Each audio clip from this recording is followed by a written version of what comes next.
So much for political neutrality of the federal bureaucracy.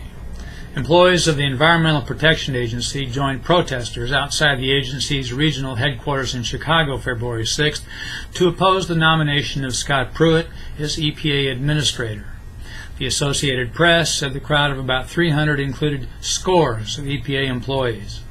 On the same day, the Senate received a letter signed by nearly 450 former EPA employees calling for rejection of President Donald Trump's selection of the Oklahoma Attorney General.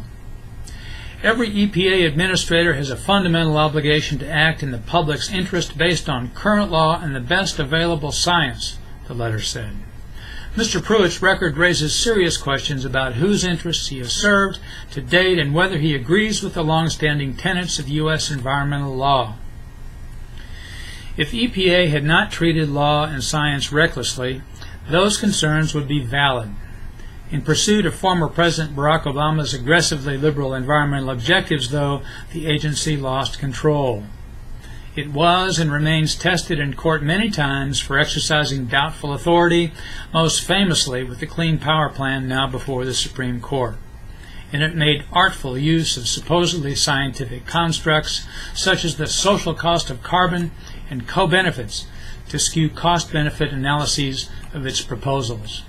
After the agency last June said a multi-year study found no evidence that hydraulic fracturing systematically threatened drinking water supplies, a scientific advisory board of disputed balance challenged the underlying arithmetic.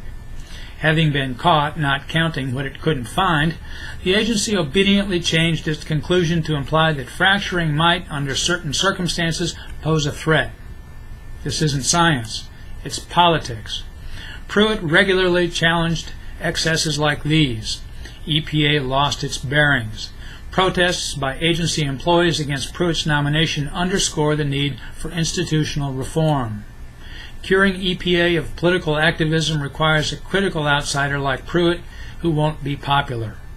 Only after that step has been taken can serious work begin on restoration of the agency's scientific credibility. I'm Bob Tippie, editor of Oil and Gas Journal, and that's the editor's perspective, appearing first in text at www.ogj.com on February 10, 2017.